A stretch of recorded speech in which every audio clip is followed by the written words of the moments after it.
Chaque dauphin a son propre nom.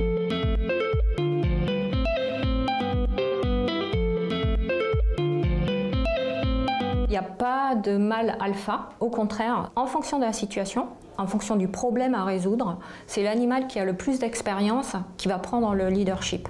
Cet animal, ça peut être aussi bien un mâle qu'une femelle. Ils ont, je pense, de manière assez malheureuse, collé cette image du gentil dauphin parce qu'ils ont ce rictus de dauphin avec ce sourire permanent. Alors ils peuvent être gentils, hein, ils ont leurs bons et leurs mauvais jours. Après, ça reste des animaux sociaux qui ont des conflits à gérer. Et quand ils gèrent les conflits, là, ils peuvent être aussi agressifs, violents. Si on se met à la place du dauphin, lui, ce qu'il voit, ce sont des trucs qui le poursuivent, qui sont présents, bruyants, et ça, quelle que soit la situation qu'il vit. Donc, probablement, au début, il va envoyer des signaux d'agacement, et au fur et à mesure, voyant que l'humain ne comprend pas, soit il va quitter la zone, soit il va passer dans une phase agressive. Et est-ce que c'est ça qu'on veut apprendre aux animaux sur le long terme? Non. Donc, être plus prudent, laisser l'animal à l'initiative de la rencontre, là, je pense que c'est plus respectueux. On a des gangs de mâles qui vont isoler une ou deux femelles, l'éloigner du groupe et la harceler sexuellement pendant des jours durant, jusqu'à l'épuisement de cette femelle. C'est un comportement qui est assez fréquent, en fait, plus qu'on pourrait l'imaginer et qu'on va retrouver chez de nombreuses espèces de dauphins. Mais parfois, et souvent, il y a des relations sociales très positives. Sur Internet, il y a des petites vidéos qui circulent où on a des dauphins mâles en pleine érection en train de se frotter contre des nageurs humains. L'exemple du grand dauphin, l'excitation, qu'elle soit positive ou négative, souvent se transforme par une excitation sexuelle. Donc quand l'animal est anxieux, qu'il a peur ou autrement qu'il est extrêmement joyeux, il va y avoir des manifestations sexuelles et ces manifestations sexuelles peuvent se diriger sur des congénères ou sur d'autres individus et parfois même dirigées vers l'homme. Ils peuvent chasser de manière solitaire, donc voilà, poursuivre en banc de poissons. Ils peuvent chasser de manière coopérative, donc avoir plusieurs individus qui coopèrent pour encercler des poissons. Et parfois, dans ces stratégies de chasse, il y a la coopération des humains. Et en particulier, il y a un exemple au Brésil. Les pêcheurs vont attendre le long de la plage et au moment où les poissons arrivent, poussés par les dauphins, ils vont jeter leur filet. Ils vont bien sûr garder des poissons pour eux, mais ils vont surtout partager avec les dauphins. Donc c'est vraiment une coopération.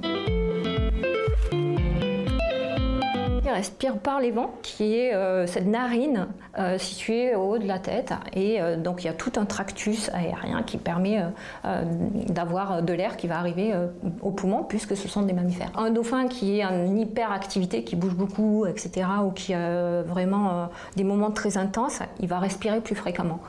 Un dauphin qui dort, par exemple, là on va avoir des longues apnées. On a des apnées qui peuvent durer entre 20 minutes, 30 minutes. On voit des dauphins venir à l'avant du bateau et là ce qui est extraordinaire c'est que le dauphin il est statique, c'est-à-dire il ne va pas bouger mais il va utiliser la force de... Le bateau va le pousser en avant en fait. Donc pour lui c'est un moyen de se reposer. Ils peuvent traduire soit une excitation positive, soit de la peur, soit une excitation négative.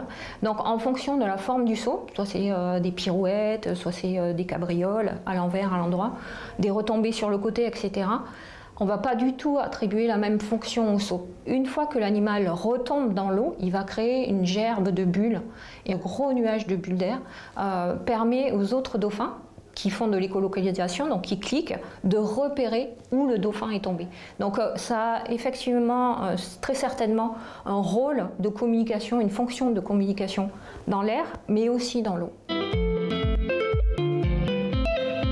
Les dauphins font 3 types de vocalisation.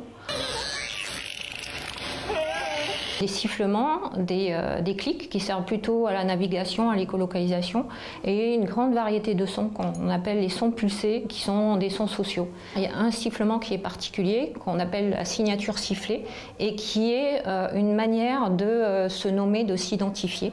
Et donc chaque dauphin a son propre nom, sa propre signature sifflée. La mère va jouer un rôle central, c'est elle qui va apprendre qu'est-ce qu'il faut faire, qu'est-ce qu'il ne faut pas faire et comment il faut le faire. En Australie, il y a des dauphins qui ont développé une technique de chasse qui est très particulière. Ils vont récolter des éponges dans un lieu particulier et ils vont placer cette éponge sur l'avant de leur tête, qu'on appelle le rostre. Et ils peuvent du coup aller farfouiller dans les rochers sans se blesser. Et ça, c'est typiquement un trait culturel de ce groupe de dauphins en Australie. Et ce sont les femelles qui vont apprendre cette culture à leurs enfants. Oui, on a des animaux, des dauphins, qui peuvent être menacés par nos activités, par des pollutions, etc. Donc ça va dépendre de la géographie, ça va dépendre de leur mode de vie. Mais de manière générale, on n'est pas très optimiste parce qu'il y a une raréfaction des ressources alimentaires, il y a des pollutions sonores, chimiques, il y a des pressions anthropiques de plus en plus fortes. Donc oui, on est inquiet sur l'avenir et le maintien des populations sauvages. La respiration des dauphins n'est pas automatique. Donc ça aussi c'est un problème. Donc pour dormir, ils vont dormir un hémisphère après l'autre. Donc un dauphin qui dort met à l'arrêt un hémisphère et du coup l'œil opposé est fermé. Donc on va voir des dauphins qui continuent d'avancer parce que voilà, il y a l'autre hémisphère qui est actif, mais ils vont faire ces longues apnées dont on a parlé et ils vont avoir une motricité très lente. L'expression dormir que d'un œil, oui, pour les dauphins c'est la réalité. On a des animaux qui peuvent montrer de la frustration, de la peur, de la joie, de l'anxiété. On a par exemple une vocalisation qui est émise dans un contexte particulier qu'on appelle en anglais victory squeal, qui signifie vocalisation de contentement. Et en fait, le dauphin produit uniquement cette vocalisation quand il a obtenu ce qu'il voulait. Donc ça peut être un poisson, ça peut être après une tâche assez complexe. Et puis, on a été capable de mettre en place un test qui permet de savoir si on a des dauphins qui sont plutôt optimistes ou plutôt pessimistes.